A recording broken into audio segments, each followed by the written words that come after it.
Research consistently shows that people who ask for a pay rise are significantly more likely to get one. Yet most professionals put it off for months, or years, or forever. Asking for more money is uncomfortable in any language. In English, it requires the right tone, the right framing, and the right evidence. Today we'll show you exactly how to have this conversation, confidently, professionally, and in a way that's very hard to say no to. Welcome to English in Context, episode 56, our seventh and final episode in this B2 series. I'm Sarah, here with William.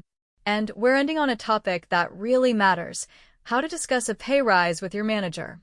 This is one of the conversations our listeners ask about most.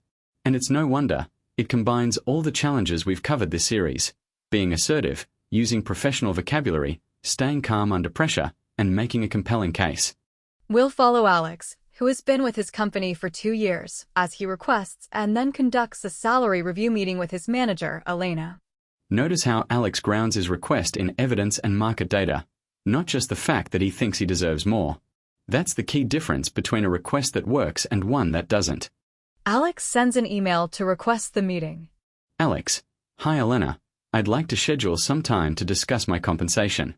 I've been reflecting on my contributions over the past year and feel it would be a good time to review my current package. Would you be available for a meeting this week or next? Elena, of course, Alex.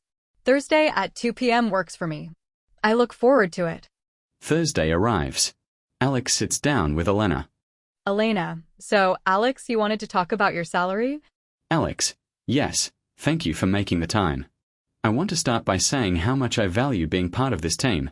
I'm genuinely invested in what we are building here.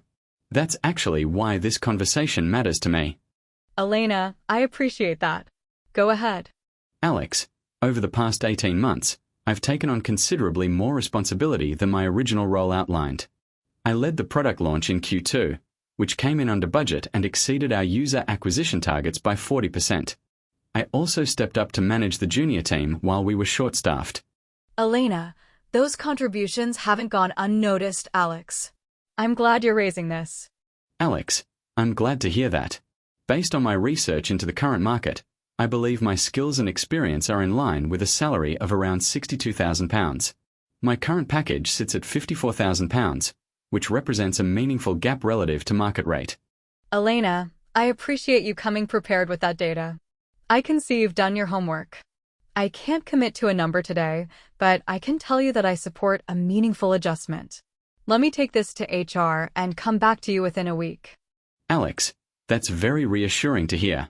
I'd also appreciate it if we could touch on timeline. Is there a standard review cycle, or would this be off-cycle? Elena, this would be off-cycle, which means it could move relatively quickly. Expect to hear from me by end of next week. Excellent conversation. Let's break down the key phrases. Discuss my compensation. Compensation is the professional word for everything you're paid, including salary, bonuses, and benefits. Using it instead of just salary signals professionalism and business fluency. Stepped up to manage. Step up is a phrasal verb meaning to take on a greater role or more responsibility, often in a moment of need. It implies initiative and leadership. She stepped up when the project lead was off sick. It carries a very positive connotation. Haven't gone unnoticed. Elena's use of this phrase is a strong signal. It means I am aware of what you've done. It's a polite, diplomatic way of saying your work has been seen and appreciated without making a specific commitment. Done your homework. This idiom means you've researched and prepared thoroughly. When a manager says this in a salary meeting, it's a very good sign. It validates that your request is grounded in data, not just desire. Off-cycle, most companies have scheduled salary review periods, usually once a year. An off-cycle review happens outside that window.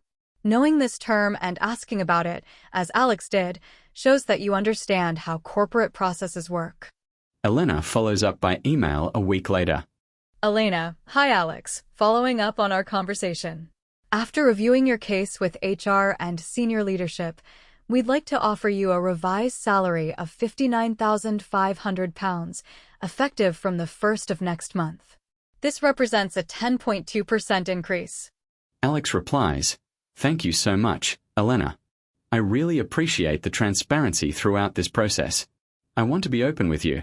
The figure is a little below what I had in mind, but I recognize that this is a meaningful increase and I don't want to be difficult about it. Alex continued, "Is there any scope to revisit this in 6 months as part of an informal check-in? I'd love to use that time to demonstrate further growth and make an even stronger case." Elena replied, "I think that's a very mature approach, Alex. Yes, let's agree to revisit in 6 months. I'll make a note of it. Congratulations, and thank you for handling this so professionally." Let's look at that email exchange. Appreciate the transparency. By thanking Elena for being transparent, Alex reinforces a positive dynamic. It keeps the relationship warm even while he's about to push back slightly on the offer. Don't want to be difficult about it. This is a very clever phrase. It signals that you have a concern, but you're not going to fight over it. It's polite, it reduces tension, and it actually makes your manager more likely to be generous in return. Scope to revisit. Scope here means room or possibility. Is there any scope to revisit this? Is a professional way of asking whether there's an opportunity to come back to a topic. It's polite and forward-looking. Informal check-in, unlike a formal review, a check-in is a casual, low-stakes conversation. By proposing one in 6 months, Alex has planted a seed for his next salary increase without creating pressure or conflict in the current moment. Very mature approach. Elena's compliment here says everything.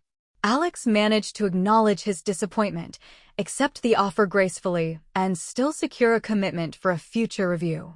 That is genuinely impressive professional communication. Let's slow down and practice the most powerful phrases from today's episode. Repeat each one after us. I believe my skills and experience are in line with a salary of around £62,000. My current package sits at £54,000, which represents a meaningful gap relative to market rate. I don't want to be difficult about it, but is there any scope to revisit this in 6 months? I'd like to schedule some time to discuss my compensation. Final quiz of the series. Question 1. What does it mean when a manager says your work hasn't gone unnoticed? A. They didn't notice your work at all. B. They're aware of and appreciate your contributions. C. Your work was mentioned in a negative meeting. D. They plan to give you more responsibilities. Answer. B. Hasn't gone unnoticed is a reassuring signal that your contributions have been seen and valued. It often comes just before a positive decision. Question 2. What is an off-cycle salary review? A. A review that happens during the annual performance cycle. B. A review that is initiated by the employee, not the company. C. A salary review that takes place outside the company's normal review schedule. D. A review that results in a salary reduction. Correct. C.